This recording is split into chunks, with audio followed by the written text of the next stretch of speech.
வணக்கம் நண்பா, welcome back to வர்ணங்களாயிரம். மீண்டும் ஒரு வர்ணங்களாயிரம் நிகழ்ச்சியில் உன்னை மீட் பண்ணுறதுல ரொம்பவுமே சந்தோஷம். ஸோ போன வாரமாக இருக்கட்டும், இந்த வாரமாக இருக்கட்டும், நிறைய டிஃப்ரென்ஸ் கிளைமேட்டில் உனக்கு பார்க்கக்கூடியதாக இருந்திருக்கும். அது மட்டும் இல்லாமல் இப்போ நாட்டில் நடக்கிற சில பல விஷயங்களை பார்க்கும்போது உனக்குமே கூட பயமாக இருக்கிறதா இருக்கும். ஆனால் இதுக்கு நடுவுலையும் நம்ம ஃபேஷனை மெயின்டைன் பண்ணிக்கணும், ஃபிட்னஸை மெயின்டைன் பண்ணிக்கணும், ஆட்டிடியூடை மெயின்டைன் பண்ணிக்கணும்னு நிறைய விஷயங்கள் நான் பேசும்போது நீ கேட்குறது எனக்கு ரொம்பவுமே சந்தோஷமாக இருக்குது.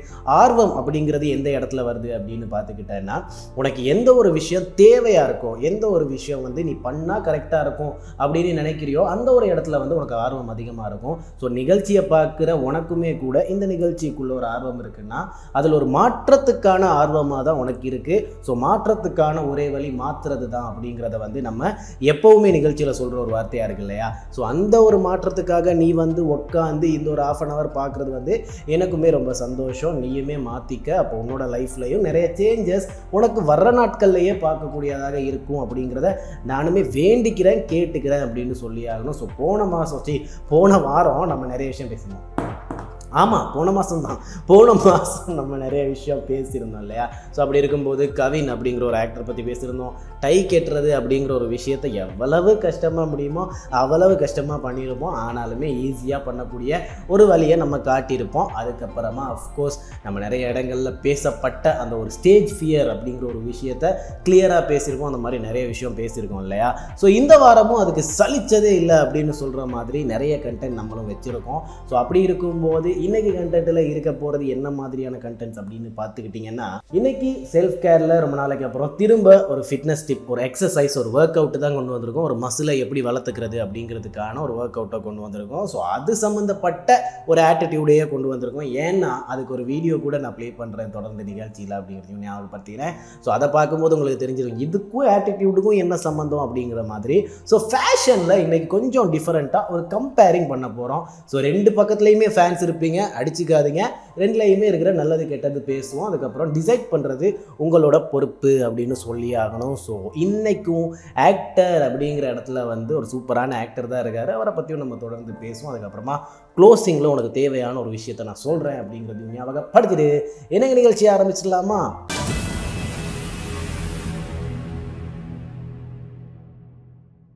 ஸோ அப்படி இருக்கும்போது நிகழ்ச்சியை மங்களகரமாக மஞ்சளில் இருந்து ஆரம்பிச்சிடலாம் அப்படிங்கிற மாதிரி அண்ணன் மஞ்சள் கலரில் வந்திருக்கேன். ஒரு ஹூடி வாங்கியிருக்கேன் நண்பா, புதுசாக. நல்லா இருக்கா? நீ சொன்னால் நல்லாயிருக்கும் அப்படிங்கிற ஒரு நம்பிக்கையோட தான் இன்றைக்கி நிகழ்ச்சிக்கு நான் இந்த ஒரு ஹூடியை போட்டுட்டு வந்திருக்கேன். கொஞ்சம் ஓவர் சைஸ் தான் அப்படின்னே சொல்லலாம். ஸோ நீயுமே கூட ஹூடி ஏதாச்சும் ட்ரை பண்ணுறேன்னா கொஞ்சம் ஓவர் சைஸாக ட்ரை பண்ணி. ஏன்னா ஹூடி ரொம்ப டைட்டாக இருந்துச்சுன்னா டிஷர்ட் மாதிரியும் இருக்காது, ஹூடி மாதிரியும் இருக்காது, ஒரு மாதிரி ஆக்வர்டான ஒரு ஸ்டேஜுக்கு கொண்டு வந்துட்டோம். அப்படி இருக்கும்போது நீ கொஞ்சம் ஓவர் சைஸாக ஹூடி ட்ரை பண்ணேன்னா அது ஒரு மாதிரி கம்ஃபர்ட்டாகவும் இருக்கும். நீங்கள் எப்போவுமே ஹூடி போடுறது குளிருக்கு தானே, ஆனால் கொஞ்சம் ஹொட்டான இடத்துல, அதாவது சூடான இடத்துல கூட இந்த மாதிரி ஓவர் சைஸாக ஹூடி போடும்போது பார்க்க ரொம்பவுமே நல்லா இருக்கிற மாதிரியே கொஞ்சம் கம்ஃபர்டபுளாக இருக்கும். கம்ஃபர்ட் அப்படிங்கிறது ரொம்ப மஸ்ட்டு அப்படிங்கிறத நம்ம எல்லா இடத்துலையும் பேசியிருக்கோம். அப்படி இருக்கும்போது இந்த ஒரு விஷயத்தையும் நம்ம சொல்லியே தான் ஆகணும். ஸோ இன்றைக்கி அப்படியே ஃபேஷன் பக்கம் வந்தோன்னா ஆரம்பிச்சிடலாமா? ஃபேஷன்லேருந்து ஆரம்பிக்கிறோம். ஃபேஷன் பக்கம் வந்தோன்னா ஃபேஷனில் இன்றைக்கி ஃபஸ்ட்டு நம்ம பார்க்க போகிறது ஒரு கம்பேரிங் அப்படிங்கிற மாதிரி சொல்லியிருந்தோம். ஸோ கம்பேர் பண்ணுறதை வச்சு என்ன பண்ண முடியும் ப்ரோ அப்படின்னு கேட்டுக்கிட்டிங்கன்னா, ஏன்னா ரெண்டுக்குமே ஆடியன்ஸ் இருப்பாங்க. ரெண்டு விஷயம் தான் எடுக்க போகிறோம். அந்த ரெண்டுக்குமே ஆடியன்ஸ் இருப்பாங்க. அந்த ரெண்டு ஆடியன்ஸுமே ஒவ்வொரு ப்ராடக்டையுமே தப்பாக நினச்சிக்கிட்டு இருப்பாங்க இல்லையா? ஸோ அப்படி இந்த தப்பாக நினச்சிக்கிட்டு இருக்கிறவங்களுக்கு ஒரு சரியான வழிகாட்டலாக இருக்கலாம். அப்படி இல்லைன்னா இதை வச்சு இவ்வளவும் பண்ணலாமா அப்படிங்கிற மாதிரி யோசிக்கிற மாதிரியான ஒரு விஷயமாகவும் இருக்கலாம். அப்படி இல்லைன்னா சரி ஓகே, இது நமக்கு தேவையே இல்லையே, நம்ம நார்மலாக யூஸ் பண்ணிக்கலாமே இந்த ஒரு விஷயத்தையே அப்படிங்கிற மாதிரியும் இருக்கலாம். ஸோ உங்களோட ஃபேஷன் உங்களுக்கு தேவையா அப்படிங்கிறத தெரிஞ்சுக்கிறதுக்கு கம்பேரிஷன் ரொம்ப மஸ்ட்டாக இருக்குது. ஏன்னா நம்ம எல்லா இடத்துலையுமே ஒரு ட்ரெஸ் வாங்க போனாலுமே சரி, ஒரு ஷூ வாங்க போனாலுமே சரி, ஒரு வாட்ச் வாங்க போனாலுமே சரி, எல்லா இடத்துலையுமே கம்பேரிஷன் பண்ணுறோம். ஆனால் இந்த ரெண்டு ப்ராடக்டை கம்பேர் பண்ணுறதை நிறைய பேர் அவாய்ட் பண்ணியிருக்காங்க. ஏன்னா ரெண்டுமே தேவைதான் பாஸ் அப்படின்னு சொல்லிக்கிட்டு இருக்காங்க. நம்ம அதை தொடர்ந்து பேசுவோம். ஸோ இன்றைக்கி கம்பேரிஷனில் இருக்க போகிறது ஸ்மார்ட் வாட்சா அனலாக் வாட்சா அப்படிங்கிறது தான். ஸோ ஃபஸ்ட்டு நம்ம அனலாக் வாட்ச் பற்றி பேசிடலாம். அனலாக் வாட்ச் அப்படின்னு வரும்போது இது ஃபுல்லாகவே மெஷினரியாக இருக்கும். சிலதுங்க வந்து மெஷினரியே கையால் செய்யப்பட்டதுங்க கூட இருக்குது, ஆனால் மெஷினரியே ஒட்டோ மெஷினரி அப்படிங்கிற மாதிரி செய்யப்பட்டதும் இருக்குது. ஸோ அப்படி இருக்கும்போது எதுலேயுமே டைம் தான் காட்டுது. இதில் வந்து ஒரு டிஃப்ரெண்ட்டான சேஞ்ச் இருக்குது. என்ன அப்படின்னு பார்த்துக்கிட்டிங்கன்னா, ஒட்டோ மெஷினரி வந்து ஒரு பட்டனை போட்டாலே ஒர்க் ஆயிரும் அப்படிங்கிற மாதிரி நிறைய பேர் யோசிச்சுக்கிட்டு இருக்காங்க. ஆனால் அதுலேயுமே கூட ஒரு மெஷினரி இருக்குது, கம்ப்ளீட்டான ஒரு மெஷினரி இருக்குது. அதை பார்த்து தான் சேஞ்ச் ஆகுது எல்லா விஷயமுமே அப்படிங்கிற மாதிரி எல்லாருக்குமே தெரியும். ஸோ ஹேண்ட்மேட் அப்படின்னு வரும்போது இதோட ப்ரைஸ் அதிகமாகுது. ஹேண்ட்மேடாக இருக்கட்டும், பிராண்ட்ஸாக இருக்கட்டும், பிராண்டை தொடர்ந்து இதோட ப்ரைஸ் அதிகமாகுது. அதனாலேயே அனலாக் வாட்சுக்கு வந்து ஒரு தனி ஃபேன் பேஸே இருக்குது அப்படின்னு சொல்லலாம். ஸோ இந்த பக்கம் வந்தோன்னா நம்மளோட ஸ்மார்ட் வாட்ச் பக்கம் வந்துட்டோம்னா, ஸ்மார்ட் வாட்சுக்கு ஃபேன்ஸ் இருக்கிறதுக்கு காரணமாக இருக்கிறது இது ரொம்பவுமே யூசர் ஃப்ரெண்ட்லியாக இருக்குது அப்படின்னு நிறைய பேர் சொல்கிறாங்க. என்ன யூசர் ஃப்ரெண்ட்லி வாட்ச் அப்படின்னு வரும்போது அப்படின்னு பார்த்துக்கிட்டிங்கன்னா, வாட்ச்லேயே கால் பண்ணிக்கலாம், வாட்ச்லேயே மெசேஜ் போட்டுக்கலாம், வாட்ச்லேயே கேம் கூட விளையாடிக்கலாம் அப்படிங்கிற அளவுக்கு இப்போ ஸ்மார்ட் வாட்ச்லாம் ரொம்ப வளர்ந்துட்டு வந்துருச்சு பாஸ் அப்படின்னு சொல்கிறாங்க. ஸோ ஸ்மார்ட் வாட்சில் வந்து ஃபோட்டோலாம் எடுத்துக்கலாம் அப்படிங்கிற மாதிரிலாம் சொல்கிறாங்க. ஆக்சுவலாக அந்த ஒரு ஃபோட்டோவோட மெகா பிக்சல், அந்த ஒரு பிக்சல் ரேட்டே வந்து ரொம்பவுமே கம்மியாக தான் இருக்குது. ஆனாலுமே நிறைய பேர் இதையுமே கூட யூஸ் பண்ண ட்ரை பண்ணுறாங்க. ஸோ ஆக்சுவலாக நம்ம ஃபஸ்ட்டு வாட்ச் போடுறது எதுக்காக? அந்த காலத்துலேருந்தே நம்ம இதுக்கு முன்னாடியே வாட்சோட ஹிஸ்ட்ரிலாம் பேசியிருக்கோம். வாட்சோட ஹிஸ்ட்ரியிலேயே சொல்லியிருந்த ஒரு விஷயந்தான், வாட்ச் ஃபஸ்ட்டு கண்டுபிடிக்கப்பட்டது ரிஸ்ட்டுக்கே கிடையாது. ஆக்சுவலாக அது ஒரு செயினோட அழகாக கையோட இருக்கும். அதுக்காக தான் பேண்ட்டில் அந்த ஒரு சின்ன பாக்கெட்டே இருக்குது அப்படிங்கிறது வரைக்குமே நம்ம சொல்லியிருப்போம். ஆனால் நம்ம இப்போ வாட்சை வந்து டைம் பார்க்குறதுக்கு தான் யூஸ் பண்ணுறோமா அப்படிங்கிறது தான் கேள்வி. ஆக்சுவலாக இப்போலாம் நிறைய பேர் டைமே பார்க்குறது இல்லை.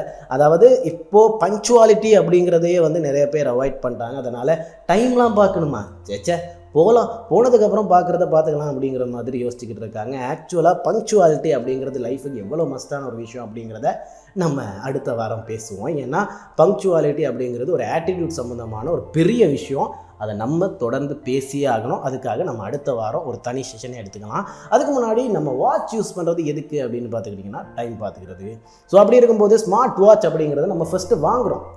வாங்கினதுக்கு அப்புறமா நிறைய பேர் பண்ணுறது தான், ஓகே வால்பேப்பர் போடலாம், வாட்சில் கிளாக் இருக்குது, அதுக்கப்புறமா ஃபோட்டோ எடுத்துக்கலாம், பாடுறா கேம்லாம் விளையாடிக்கலாம் அப்படின்னு நினச்சி விளையாடிக்கிட்டு இருக்கீங்க. ஆனால் ஒரு வாரம் போனதுக்கப்புறம் அதோட எல்லா இன்ட்ரெஸ்ட்டும் கம்மியானதுக்கப்புறம் அதில் டைமே கூட பார்க்குறது இல்லை. ஸோ ஆக்சுவலாக இந்த ஒரு வாட்ச் கையோட பார்க்கும்போது ஃபேஷனாக அழகாக இருக்கா அப்படின்னு கேட்டுக்கிட்டிங்கன்னா, அஃப்கோர்ஸ் ஃபேஷனாக சார்மாக லுக்காக இருக்குது.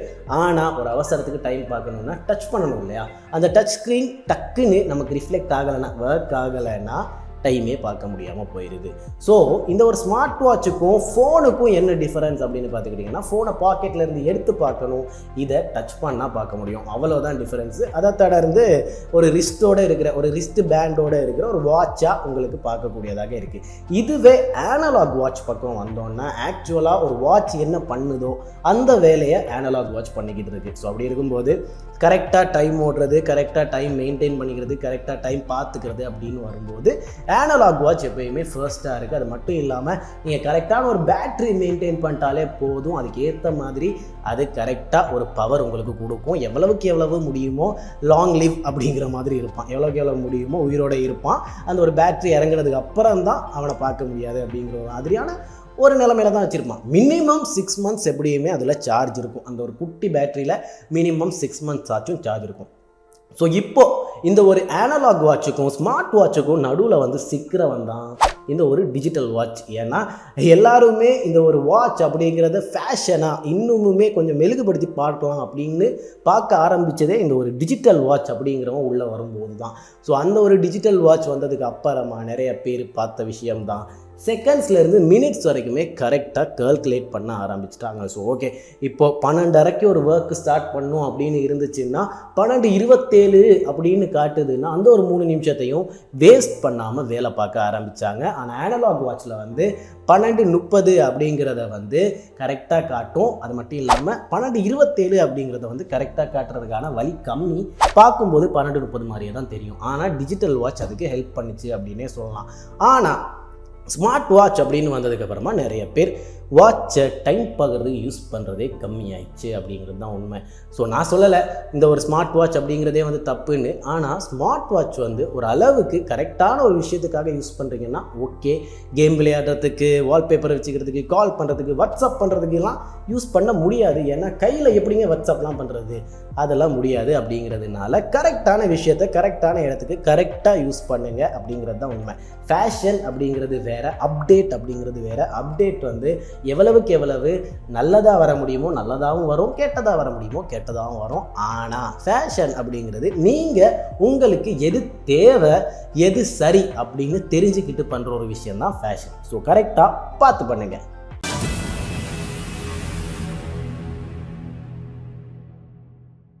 ஸோ அப்படி இருக்கும்போது நம்ம ஃபேஷனை அப்படியே முடிச்சுட்டு வந்தோம்னா இன்றைக்கி செல்ஃப் கேர் பகுதியில் நம்ம ஒரு ஒர்க் அவுட்டோட வந்திருக்கோம். இன்றைக்கி ஒரு புது மசிலோட வந்திருக்கோம். ஸோ நம்ம மசில் அப்படின்னு வரும்போது விசிபிளான நிறைய மசில்ஸை விட விசிபிள் கம்மியாக இருக்கிற சில பல மசில்ஸ் பற்றிலாம் பேசிக்கிட்டு இருப்போம் இல்லையா. ஸோ இந்த மசில் எதுக்காக ஹெல்ப்ஃபுல்லாக இருக்குது, இந்த மசிலை மெயின் பண்ணுறது மூலியமாக உங்களோட அந்த ஒரு ஃபிட்னஸில் இன்னும் அழகு எப்படி கூடுது அப்படிங்கிறது வரைக்கும் நம்ம பேசியிருக்கோம். ஸோ அப்படி இருக்கும்போது இந்த ஒரு மசிலுமே கூட மென்ஸ் அப்படின்னு வந்துட்டா, நம்ம பசங்க அப்படின்னு ரொம்பவுமே பிடிச்ச ஒரு மசிலாக இருக்குது.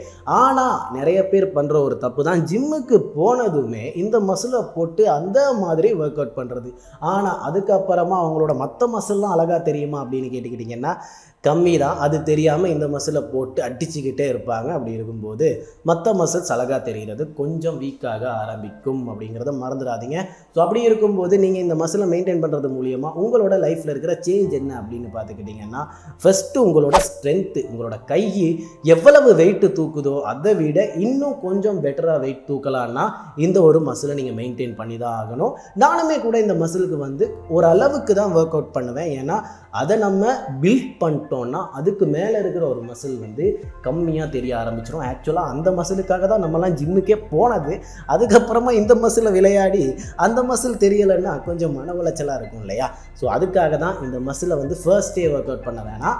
ஆனால் இந்த மசில் ஸ்ட்ரென்த்துக்கு ரொம்பவுமே மஸ்டான ஒரு மசிலாக இருக்குது. ஸோ நிறையா பேர் இப்போ கேட்குறீங்களா இருக்கும், எந்த மசில்னு சொல்லிட்டு பேசுகிறா அப்படின்றீங்களா இருக்கும்.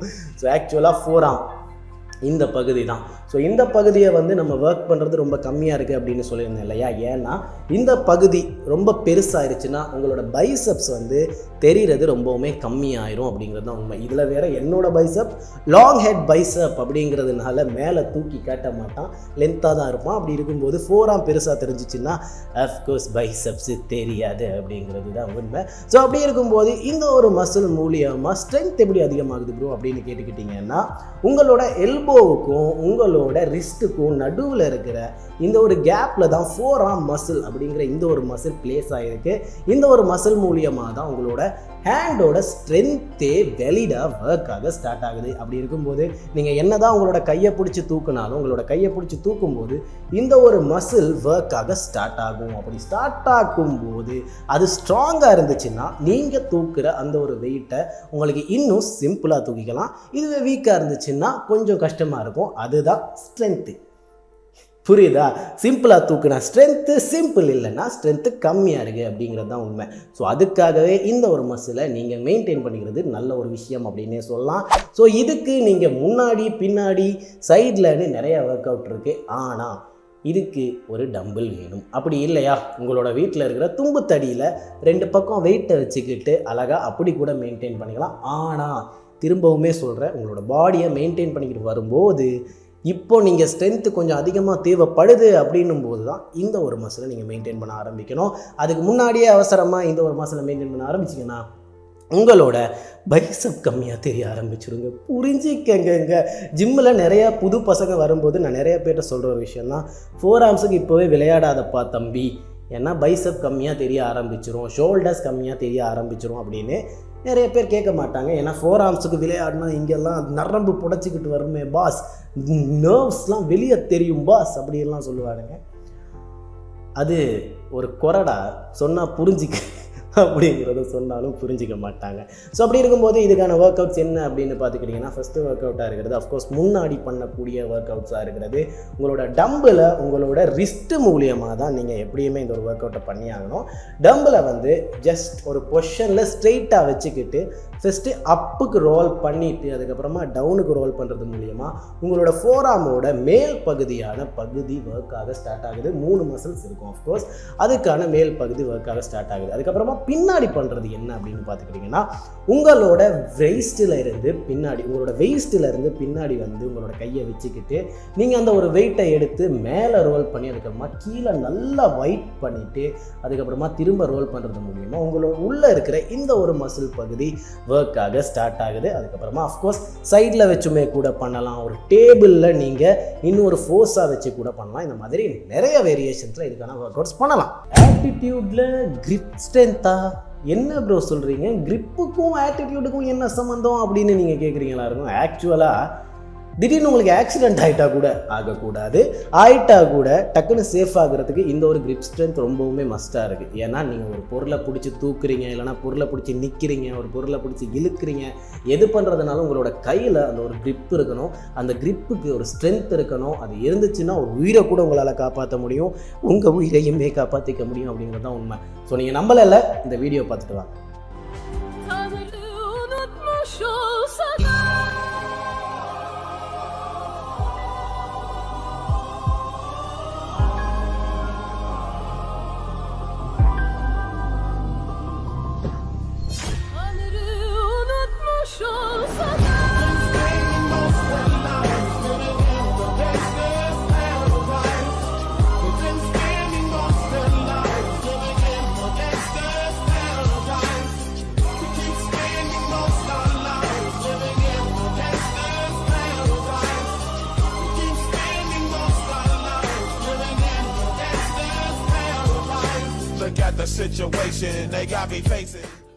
பார்த்துட்டிங்களா, அந்த கண்டக்டரு கிரிப் ஸ்ட்ரென்த்தை செம்மையாக மெயின்டைன் பண்ணியிருக்காரு இல்லையா.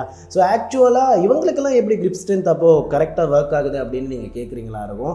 ஆக்சுவலாக கிரிப் ஸ்ட்ரென்த் அப்படிங்கிறது வந்து மசில்ஸையும் தாண்டி ஒரு ட்ரைனிங் மூலியமாக வர்ற ஒரு விஷயம். நீங்கள் எவ்வளவு அதுக்காக கரெக்டாக ட்ரெயின் ஆகுறீங்களோ அவ்வளவு அந்த ஒரு கிரிப் ஸ்ட்ரென்த் உங்களுக்கு கரெக்டாக மெயின்டைன் ஆகிரும். அதில் ஸ்பெஷலான ஒரு ஆள் தான் நம்ம கண்டக்டர்ஸ். ஏன்னா கண்டக்டர்ஸ் வந்து பஸ்ஸில் எங்கே வேணாலும் எப்படி வேணாலும் நிற்பாங்க, அதுக்கேற்ற மாதிரி பேலன்ஸும் மெயின்டைன் பண்ணியிருப்பாங்க. டக்குன்னு நிற்கணுன்னா டக்குன்னு ஒரு இரும்பை பிடிச்சி நின்றுவாங்க. அதுக்கான கிரிப் ஸ்ட்ரென்த் அவங்கக்கிட்ட இருக்குது. ஏன்னா ட்ரெயின் ஆகிட்டாங்க, எவ்வளோ தான் ஃபோர்ஸாக வந்தாலும் நான் கம்பியை பிடிச்சி நின்றுலாம் அப்படிங்கிற அளவுக்கு ட்ரெயின் ஆகிட்டாங்க. அப்படிங்கிறதுனால அவங்களுக்கு வந்து அந்த கிரிப் ஸ்ட்ரென்த் நேச்சுரலாகவே க்ரியேட் ஆகிருக்கு. ஜிம்முக்கு போகிற நீங்களுமே கூட உங்களோட ஒரு பாரை தூக்கி ஒர்க் அவுட் பண்ணும்போதே இந்த ஒரு கிரிப் ஸ்ட்ரென்த் வர ஸ்டார்ட் ஆகிடும். ஆனால் ஃபோர் ஆர்முக்கு ஒர்க் பண்ணும்போது ஏன் இந்த கிரிப் ஸ்ட்ரென்த் வந்து அதிகமாக இருக்குது அப்படின்னு பார்த்துக்கிட்டிங்கன்னா, நான் சொன்ன மாதிரியே ரிஸ்ட்டை ரோல் பண்ணும்போது நீங்கள் ஃபிங்கர்ஸ் வரைக்குமே அந்த ஒரு பாரை விட வேண்டியது இருக்கும். அப்படி இருக்கும்போது உங்களோட கிரிப் ஸ்ட்ரென்த் தான் அந்த ஒரு பாரை திரும்ப மேலே எடுக்கிறதுக்கு ஹெல்ப் பண்ணுது. அது கரெக்டாக ட்ரெயின் ஆக ஆரம்பிக்குது. அப்படி ட்ரெயின் ஆகும்போது உங்களோட நாளார்ந்த வாழ்க்கையில் டெய்லி லைஃப்பில் வந்து சின்ன சின்ன விஷயங்களுக்கு கூட உங்களோட கிரிப் ஸ்ட்ரென்த் டக்குன்னு உதவி பண்ணும். உங்களோட பிரெயினுமே கூட ஒரு விஷயம் டக்குன்னு போகுதுன்னா அதை டக்குன்னு பிடிச்சிக்கிறதுக்கு ஒர்க் ஆக ஸ்டார்ட் ஆகும். ஏன்னா பழகிருச்சு, ஃபோர் ஆர்முக்கு ஒர்க் அவுட் பண்ணும்போது பழகிருச்சு. அப்படிங்கிறதுனால பிரெயினை நீங்கள் எவ்வளவு ட்ரெயின் பண்ணுறீங்களோ அவ்வளவு பழகிடும். இப்போது முன்னாடி ஒரு வண்டி வரும்போது பிரேக் அடிக்கணும்னு நமக்கு தெரியாது, பிரெயினுக்கு தான் தெரியும்.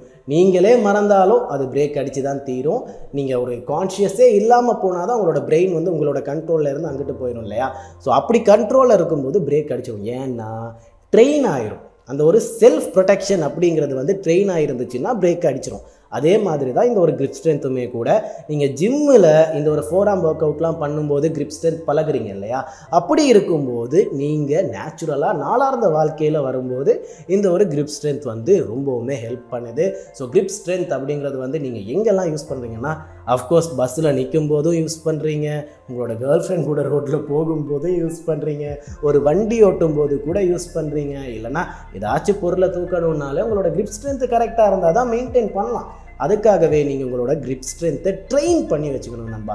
இதுக்காக ரொம்பலாம் ஸ்ட்ரெஸ் பண்ணிக்க வேணாம். நீங்கள் ஜிம்முக்கு போகிறீங்களா, அப்படி இல்லைன்னா ஒரு ஒர்க் பண்ணுறீங்களா, அந்த ஒரு இடத்துல ட்ரெயின் ஆகுதா கரெக்டாக இருக்கும். ஏன்னா நிறைய பேருக்கு வந்து தண்ணி கேனை எடுத்து போடுறதுக்கு கூட தெம்பு இல்லாமல்லாம் இல்லை, தூக்குறதுக்கு அந்த ஒரு கிரிப் ஸ்ட்ரென்த் பத்தாது. வலிக்கிறோமோ, அப்படி இல்லைன்னா விழுந்துருமோ, பிடிச்சிக்க முடியுமா, பிடிச்சிக்க முடியுமான்றதே ஒரு கிரிப் ஸ்ட்ரென்த் தான். ஏன்னா கையில் மட்டும் கிடையாது, ரிஸ்ட்லேயுமே கூட இந்த ஒரு ஸ்ட்ரென்த்துக்கு பவர் வருது. ஏன்னா நீங்கள் ஒரு அதிகமான ஃபோர்ஸை உங்களோட கைக்கு கொடுக்கும்போது உங்களோட ரிஸ்ட்டு வந்து அதை தாங்கிக்க முடியலைன்னா அதுக்கான ரீசன் கிரிப் ஸ்ட்ரென்த் கம்மியாக இருக்குது.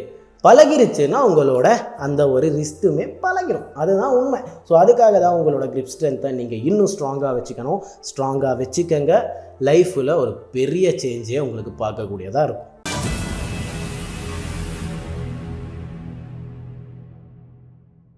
ஸோ கிரிப் ஸ்ட்ரென்த் அப்படிங்கிறத வந்து எவ்வளவுக்கு எவ்வளவு மெயின்டைன் பண்ண முடியுமோ அவ்வளோ மெயின்டைன் பண்ணிக்கோங்க. ஸோ அது உங்களோட லைஃப்பில் நிறைய இடத்துல ஹெல்ப்ஃபுல்லாக இருக்கும் அப்படிங்கிறத மறந்துடாதீங்க. நீங்களுமே கூட இப்போ இந்த வீடியோ பார்த்துக்கிட்டு இருக்கீங்கன்னா ஒரு இடத்துக்கு போகும்போது ஏதோ ஒரு இடத்துல உங்களோட கையை பிடிச்சி நீங்கள் நிற்கும்போது உங்களுக்கு தோணும், அண்ணே இதை தானே கிரிப் ஸ்ட்ரென்த்துன்னு சொன்னார், இதை நம்ம கரெக்டாக பழகிக்கிட்டோன்னா நமக்கு வந்து இந்த ஒரு விஷயத்துலேருந்து பாதுகாப்பாக இருந்துக்கலாம் இல்லையா அப்படிங்கிறது வரைக்குமே உங்களுக்கு தோணும். ஏன்னா ஆர்மியில் ஹேண்டில் பண்ணுற கன்ஸ் வரைக்குமே கிரிப் ஸ்ட்ரென்த் கரெக்டாக இருந்தால் தான் ஒர்க் ஆகுது.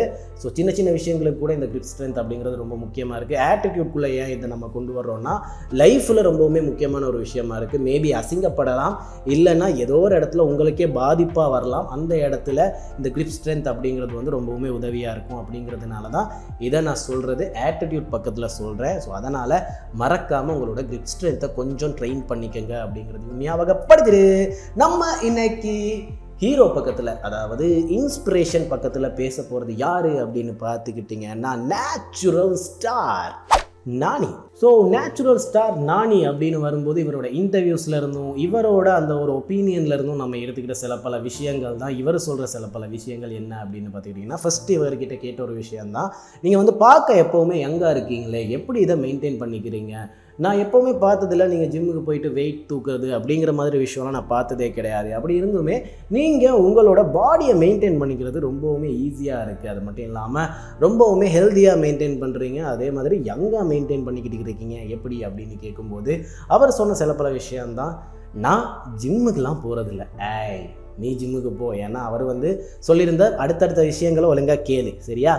நான் ஜிம்முக்கெலாம் போகிறதில்ல, ஆனால் என்னோடய டெய்லி லைஃப்பில் ஒர்க் இருந்துக்கிட்டே இருக்கும். அப்படிங்கிறதுனால எனக்கு வந்து உடம்பு வந்து அப்பப்போ ஒர்க் ஆகிக்கிட்டே இருக்குது. ஏன்னா படங்களுக்கு வந்து நான் ஃபைட் சீக்வன்ஸ் பண்ணுறேன், அந்த ஒரு ஃபைட் சீக்வன்ஸ் பண்ணுறதுக்காக நான் ட்ரைனிங் எடுத்துக்கிறேன். அந்த ஒரு ட்ரைனிங் மூலியமாக என்னோடய ஃப்ளெக்சிபிலிட்டியும் என்னோடய மசில்ஸும் எப்போவும் ஆக்டிவாக இருக்குது. அது மட்டும் இல்லாமல் நான் கரெக்டாக தூங்குவேன், கரெக்டாக 7 to 8 hours தூங்கிடுவேன் அப்படிங்கிற மாதிரி ஒரு விஷயம் சொல்லியிருந்தார். அதுக்கப்புறமா சொன்ன ஒரு விஷயம்னா கார்டியோ மெயின்டைன் பண்ணிப்பேன். எதுக்காக கார்டியோ மெயின்டைன் பண்ணிப்பேன் அப்படின்னு கேட்டுக்கிட்டிங்கன்னா, அஃப்கோர்ஸ் நம்ம என்ன தான் படங்களில் ஃபைட் பண்ணாலும் என்ன தான் ஒர்க் பண்ணாலும் நம்மளோட பாடிக்கு வந்து எப்போவுமே ஒரு மூமெண்ட் இருக்கணும். அந்த ஒரு மூமெண்ட்டை நான் மெயின்டைன் பண்ணிக்கலைன்னா நான் படங்களில் போயிட்டு ஃபைட் பண்ணும்போது கூட எனக்கு கஷ்டமாக இருக்கும். அப்படிங்கிறதுனால நான் வந்து டெய்லி கார்டியோ பண்ணிடுவேன். அந்த ஒரு கார்டியோ எனக்கு வந்து என்னோட மசில்ஸை ஆக்டிவாக வச்சுக்கிறதுக்கு ஃபஸ்ட்டு ஸ்டெப்பாக ரொம்பவுமே ஹெல்ப்ஃபுல்லாக இருக்குது அப்படிங்கிற மாதிரி சொல்லியிருக்காரு. ஸோ அதுக்கப்புறமா இவர்கிட்ட கேட்டிருந்த ஒரு விஷயம் தான், சாப்பாடு என்ன மாதிரி அப்படின்னு கேட்கும்போது, நான் எல்லாமே சாப்பிடுவேங்க, கரெக்டாக சாப்பிட்ருவேன் அப்படிங்கிற மாதிரி சொல்லியிருந்த ஒரு விஷயந்தான். ஆனால் நம்ம நிகழ்ச்சியில் சொல்கிற ஒரு விஷயம் இருக்கு இல்லையா, நைட்டு அதிகமாக சாப்பிடாதீங்க அப்படிங்கிற ஒரு விஷயம் சொல்லியிருப்போம் இல்லையா, அவருமே சொல்லியிருந்தது அதுதான். நைட்டுக்கு ரொம்ப சாப்பிடாதீங்க, நைட்டுக்கு கம்மியாக சாப்பிடுங்க, பசியோடு தூங்குங்க. அப்படி பசியோடு தூங்குவீங்களா இருந்தால் உங்களோட பாடி வந்து கொஞ்சம் உங்களோட சாப்பிட்ட ஃபேட்டெல்லாம் யூஸ் பண்ணிக்கிட்டு எனர்ஜியாக ஒர்க் பண்ண ஸ்டார்ட் ஆகும். அப்படி இருக்கும்போது ரொம்பவுமே ஃபேட்டாக அது கன்வெர்ட் ஆகிறது கம்மியாயிரும். அப்படிங்கிறதுனால பசியோட தூங்குங்க, ரொம்ப பசியோட கிடையாது, கணக்காக அழகாக கம்மியாக சாப்பிட்டுட்டு பசியோட தூங்குங்க அப்படிங்கிற மாதிரி சொல்லியிருந்தார். ஸோ அவருமே கூட அப்படி தான் மெயின்டைன் பண்ணுறாருன்னு சொல்லியிருந்தார். ஸோ அவரோட ஸ்கின் ரூட்டீன் என்ன மாதிரி இருக்குது அப்படின்னு கேட்டுக்கிட்டிங்கன்னா, அவர் ஃபஸ்ட்டே சொல்லியிருந்த ஒரு விஷயம் தான், கார்டியோ நான் ரொம்பவுமே மெயின்டைன் பண்ணுறேன் அப்படிங்கிற மாதிரி சொல்லியிருந்தார் இல்லையா. ஸோ அந்த ஒரு கார்டியோலேயே அவரோட டாக்ஸின்ஸ்லாம் வந்து வேர்வை மூலியமாக வெளியே போகுது அப்படிங்கிற மாதிரி ஒரு விஷயம் சொல்லியிருக்காரு. ஸோ வேர்வை மூலியமாக வெளியே போகும்போது அவரோட டாக்ஸின்ஸ்லாம் டக்குன்னு வெளியே போய் அவரோட ஸ்கின் வந்து இன்னுமே க்ளோவிங்காக கிளியராக இருக்கிறதுக்கு ஹெல்ப்ஃபுல்லாக இருக்குது அப்படிங்கிற மாதிரி சொல்லியிருந்தார். ஸோ அது மட்டும் இல்லாமல் அவரோட ஸ்கின் ரூட்டீன் அப்படிங்கிற ஒரு விஷயத்தை மெயின்டைன் பண்ணுறாரு. நம்ம ஸ்கின் ரூட்டீன் என்ன அப்படிங்கிறத வந்து நிறைய இடங்களில் பேசியிருக்கோம். ஸ்கின் ரூட்டீனை கம்ப்ளீட்டாக ஸ்கின் ரூட்டீன் ஒன்று வச்சுக்கிறதுனா எவ்வளோ வச்சுக்கலாம் அப்படிங்கிறத வந்து நம்ம கம்ப்ளீட்டாக ஒரு வாரம் பேசுவோம் அப்படிங்கிறதையும் ஞாபகப்படுத்திக்கிறேன். ஸோ அதுக்கப்புறமா அவரோட ஹேர் ஸ்டைல் அப்படின்னு வரும்போது அது ரொம்பவுமே எல்லாமே யூஸ் பண்ணுறது கிடையாதான், ஹேர் ஆயில் மட்டும்தான். ஹேர் ஆயிலையும் கரெக்டாக மெயின்டைன் பண்ணிக்கிறாரு. சொல்லியிருக்காரு. தேவையான நேரம் தேவையான அளவு மட்டும் போட்டுக்கிட்டு கரெக்டாக குளிச்சிருவாராம். அதுவும் வீக்லி 4 days ஆச்சும் குளிச்சிருவாராம் அப்படிங்கிற மாதிரி சொல்லியிருந்தாரு. ஷாம்பு கம்மியாக யூஸ் பண்ணுறாரு அப்படிங்கிறது தான். ஸோ நம்ம நேச்சுரலாக கரெக்டாக பாடியை மெயின்டைன் பண்ணிக்கிறதுக்கு என்னெல்லாம் சொல்கிறோமோ அதெல்லாம் அவர் கரெக்டாக மெயின்டைன் பண்ணியிருக்காரு அப்படின்னு தான் சொல்லணும். ஸோ இவரோட ஃபேஷன் பக்கம் வந்தோன்னா ஃபஸ்ட்டு அப்படியே நம்ம கொஞ்சம் அவரோட பழைய படங்களுக்கு போனோன்னா மோஸ்ட்லி கேஷுவலாக இருப்பார். டிஷர்ட்டு ஷர்ட்டு அந்த மாதிரி தான் இருப்பார். அப்படியே கொஞ்சம் முன்னாடி வந்தோன்னா அந்த ஒரு நான் லோக்கல் லோக்கல் படங்களில் பார்த்துக்கிட்டிங்கன்னா மோஸ்ட்லி ஜீன்ஸ் ஷர்ட் யூஸ் பண்ணுறது அதிகமாக இருக்கும். டபுள் பாக்கெட் ஷர்ட் அதுக்கு அதிகமாக யூஸ் பண்ணுற மாதிரி இருக்கும். லேயர்ஸ் அதிகமாக யூஸ் பண்ணுற மாதிரி இருக்கும். இந்த மாதிரி நிறைய பார்த்துக்கிட்டே வரலாம். இப்போ எல்லாருக்குமே ரொம்பவுமே நானியை பிடிக்கிறதுக்கு ரீசனாக இருந்தது வந்து ஒன்று சூர்யா சாட்டர்டே, அதில் அவர் பண்ணியிருந்த அந்த ஒரு ஹெக்டிக்கான ஆக்டு தான். என்னென்னா ரொம்பவுமே எனர்ஜெட்டிக்காக இருக்கும். அதுக்கு அவர் மோஸ்ட்லி யூஸ் பண்ணியிருந்தது வந்து அந்த மாதிரி டெனிம் ஷர்ட்ஸ் தான் மோஸ்ட்லி. அப்படி இல்லைனா டபுள் பாக்கெட் ஷர்ட்ஸ் ரொம்பவுமே ரஃப்பான மெட்டீரியல்ஸ் யூஸ் பண்ணியிருப்பார். அப்படி இருக்கும்போது அவரோட ஃபிசிக்கோட ஒத்து போகி அந்த ஒரு ரஃப்பான மெட்டீரியல் அவரோட ஃபிசிக்கை இன்னமுமே மாஸாக காட்ட ஆரம்பிக்குது. ஸோ அப்படியே அந்த பக்கம் வந்தோன்னா ஹாய் நானா அப்படிங்கிற படத்தில் வந்து ரொம்பவுமே சிம்பிளாக ஆனால் பார்க்க கொஞ்சம் தூக்கலாக இருக்கிற மாதிரியான ட்ரெஸ்ஸிங்ஸ்லாம் யூஸ் பண்ணியிருப்பார். ஆக்சுவலாக ஸ்வெட் ஷர்ட் யூஸ் பண்ணியிருப்பார். டிஷர்ட்டுக்கு மேலே ஒரு மாதிரியான மெட்டீரியலில் லேயர்ஸ் யூஸ் பண்ணியிருப்பார். நான் சொன்ன மாதிரியே ஜார்ஜெட் மெட்டீரியல்ஸில் மாதிரியான லேயர்ஸ் யூஸ் பண்ணியிருப்பார். இந்த மாதிரி நிறைய டிஃபரன்ஷியேட் அவரோட லேயர்ஸ்லையும் துணியிலையும் பார்த்துருக்கலாம். ஆக்சுவலாக ட்ரெஸ்ஸில் கிடையாது, அவர் ட்ரெஸ்ஸிங்க்கு யூஸ் பண்ணியிருக்கிற அந்த ஒரு க்ளோத் மெட்டீரியல்ஸில் அவரோட ஃபேஷன் வந்து இன்னுமே டிஃபரன்ஷியேட்டாக உங்களுக்கு பார்க்கக்கூடியதாக இருந்திருக்கும். ஸோ ஹாய் நானால அப்போ கிளாஸஸ்லாம் யூஸ் பண்ணுறதுலாம் உங்களுக்கு பார்க்கக்கூடியதாக இருந்திருக்கும். அந்த கிளாஸஸுமே கூட அவரோட முகத்துக்கு ஏற்ற மாதிரியான ஃப்ரேம்ஸில் யூஸ் பண்ணியிருப்பார். ஆக்சசரிஸ் யூஸ் பண்ணியிருப்பார். ஆக்சசரிஸுமே கூட அவரோட ட்ரெஸ்ஸுக்கு கரெக்டாக மேட்சிங்கான ஆக்சசரிஸ் யூஸ் பண்ணியிருப்பார். ஸோ அப்படியே பேக் ஸ்டேஜ் பக்கம் வந்தோன்னா பேக் ஸ்டேஜில் மோஸ்ட்லி இவர் யூஸ் பண்ணுறது லேயர்ஸாக தான் இருக்குது. ஏன்னா அவர் முன்னாடியே சொன்ன மாதிரி தான், நான் மோஸ்ட்லி ஃபிசிக்குக்கு ஜிம்மிங்லாம் பண்ணலைங்க, ஜிம்முக்கெலாம் போகல அப்படின்னு சொல்லியிருந்தனால அவரோட ஃபிசிக்லேயுமே சில பல குறைபாடுகள் இருக்குது. அது லேயர்ஸ் உடுத்தும் போது மறைந்து போகுது அப்படிங்கிறது தான் உண்மை. கரெக்டாக மறைஞ்சிரும் அப்படிங்கிறது தான் உண்மை. அப்படிங்கிறதுனாலேயே அவருக்கு அந்த டிஷர்ட்டுக்கு மேலே லேயர்ஸாக யூஸ் பண்ணுற எல்லாமே கொஞ்சம் ஹார்டான மெட்டீரியலாக இருக்கும். அந்த ஒரு ஹார்டான மெட்டீரியல்னால அவரோட ஃபிசிக் இன்னுமே தூக்கலாக காட்டுது. அப்படிங்கிறதுனாலேயே அவர் மோஸ்ட்லி பேக் ஸ்டேஜில் லேயர்ஸ் உடுத்துறது அதிகமாக இருக்குது. அதுக்கப்புறம் ஹேர் ஸ்டைல் பக்கம் வந்தோன்னா இப்போது மோஸ்ட்லி அவர் வந்து அவரோட ஹேரை ஃபுல்லாக க்ரோ பண்ணிவிட்டு அதை தான் ஸ்டைல் பண்ணிக்கிட்டு இருக்காரு. முன்னாடி வந்து கரெக்டாக ஒரு ஹாஃப் ஷேடில் வெட்டியிருப்பார். ரெண்டுமே பார்க்க ரொம்பவுமே அவரோட ஃபேஸ் ஷேப்புக்கு நல்லாவே இருக்கும். அவரோட பியர்ட் பக்கம் வந்தோம்னா இதுதான் மெயின் மேட்ரு. மோஸ்ட்லி இவர் பியர்ட் க்ரோ பண்ணியிருக்கவும் மாட்டார், ஷேவ் பண்ணியிருக்கவும் மாட்டார். கரெக்டாக ட்ரிம் பண்ணி கரெக்டாக லைன்ஸ் எடுத்து கரெக்டாக மெயின்டைன் பண்ணிக்கிட்டு இருப்பார். ஸோ உங்களுக்குமே எவ்வளோ தான் பியர்ட் இருந்தாலும் மோஸ்ட்லி ட்ரிம் பண்ணி அழகாக வச்சுக்கிட்டீங்களா இருந்தால் இன்னுமே பார்க்க கிளியராக இருக்கும், க்ளீனாக இருக்கும், பார்க்க இன்னுமே அட்ராக்டிவாக இருக்கும். அப்படிங்கிறத வந்து இவரோட பேக் ஸ்டேஜ்லையும் சரி படங்கள்லையும் சரி உங்களுக்கு பார்க்கக்கூடியதாக இருக்கும். ஸோ எஸ், அப்படி இருக்கும்போது நம்ம இன்றைக்கி நிகழ்ச்சியை முடிச்சிக்கலாம். நிறைய விஷயங்கள் பேசியிருந்தோம். நானி பற்றிலாம் பேசியிருந்தோம், கிரிப் ஸ்ட்ரென்த் பற்றி பேசியிருந்தோம், ஃபோராம் பற்றி பேசியிருந்தோம். அது மட்டும் இல்லாமல் ஒரு கம்பேரிஷன் கூட போயிட்டு வந்திருந்தோம். இந்த மாதிரி கம்பேரிஷன்ஸ் நிறையா பண்ணலாம். கீழே நம்ம கமெண்ட் பாக்ஸ் இருக்கு இல்லையா, கமெண்ட்டில் நீங்கள் சொல்லுங்களேன் எதை வச்சு நம்ம அடுத்து கம்பேர் பண்ணலாம் அப்படிங்கிறத நீங்கள் சொன்னீங்கன்னா எனக்குமே ரொம்ப ஹெல்ப்ஃபுல்லாக இருக்கும் அப்படிங்கிறத ஞாபகப்படுத்திக்கிறேன். ஸோ கிரிப் ஸ்ட்ரென்த் அப்படிங்கிறத வந்து முடிஞ்ச வரை மெயின்டைன் பண்ணிக்கோங்க. உங்களோட லைஃப்பில் உங்களோட உயிரையே கூட காப்பாற்றுறதுக்கு ஒரு வாட்டியாச்சு ஹெல்ப் பண்ணும் அப்படிங்கிறத நான் ஞாபகப்படுத்துகிறேன். ஏன்னா எனக்குமே கூட காப்பாற்றுற வரைக்கும் ஹெல்ப் பண்ணியிருக்கு. ஸோ கிரிப் ஸ்ட்ரென்த் அப்படிங்கிறது லைஃப்பில் ரொம்ப மஸ்ட் அப்படிங்கிறது தான் இன்றைக்கான நிகழ்ச்சியோட ஃபஸ்ட்டு பிட்டு. ஸோ அடுத்த வாரம் மீட் பண்ணலாம். அது வரைக்கும் உங்களிடமிருந்து விடைபெறும் நான் உங்கள் சல்லு. போயிட்டு வாங்க, டாட்டா.